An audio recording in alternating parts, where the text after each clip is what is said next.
Please subscribe to my channel Gurukulam. Thank you.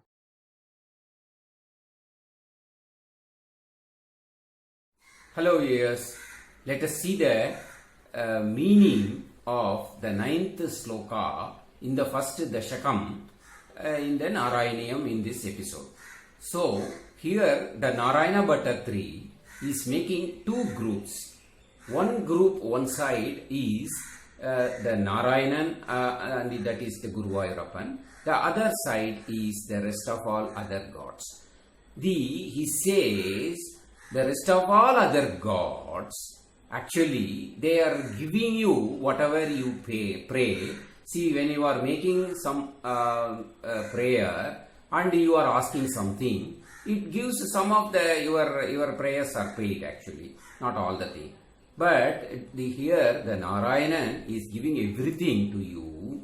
Not only that, he is giving his soul itself to you, and the thing is, he is giving you the liberation, and that is called the moksham, and you are given a place in his feet. So what else you need? The devotees need a place, that's all. So the second difference is the other gods are ruling the devotees. You please note, the other gods are ruling the devotees due to their power.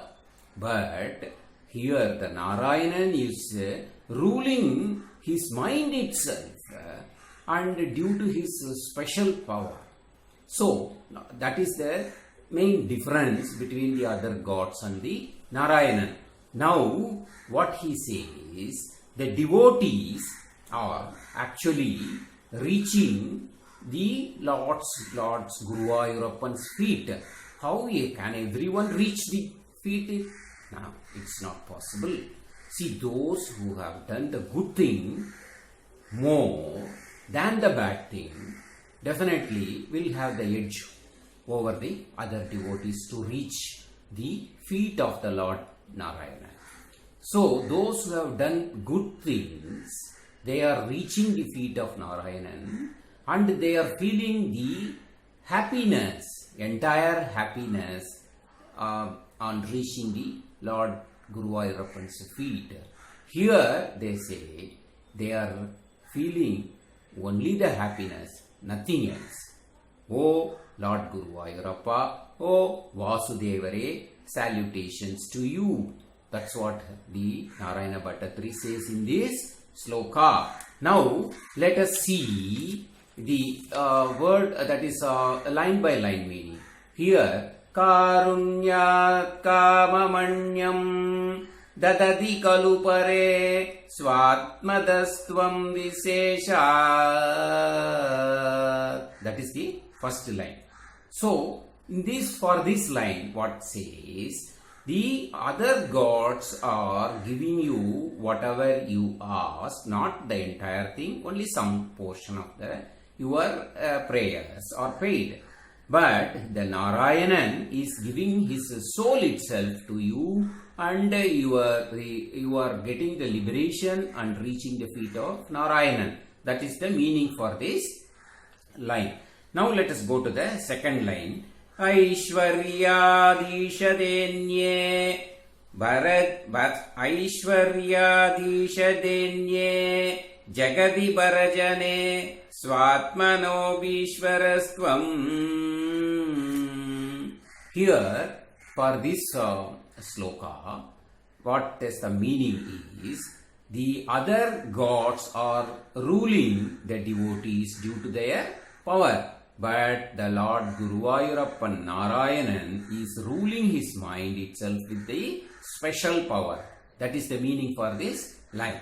Then, Tvayuchairaramandi Pradipada Madure Chetanaha Spita Bhagyaha. That is the next line. So, here for this line, the devotees who have done a good thing than the bad thing reaches the Lord Guruvayurappan, feet of the Lord Guruvayurappan with some majestic look. Okay, majestic look they are reaching the Lord Guruvayurappan, and they are feeling very happy. So, when you are reaching the Lord Guruvayurappan's feet, you are feeling majestic and feeling happiness. So, that is the meaning for this sloka. So, next line, the last line. Tvam chatma ramaye vete yatula gunagana darasaure namaste. That is the last line. For this meaning, so what he says, the devotees are deriving the full happiness. So you are also giving them the happiness, and the devotees are feeling only the happiness, nothing else. So Vasudevare, salutations, namaste to you. That is what he says in this line. This is the meaning. So now you can understand the full meaning of the sloka. Hope this is very clear to you. Hope you would have enjoyed. And then now in the next episode, let us see how to chant the last sloka in this Dashakam. Thank you for watching this video. Bye-bye.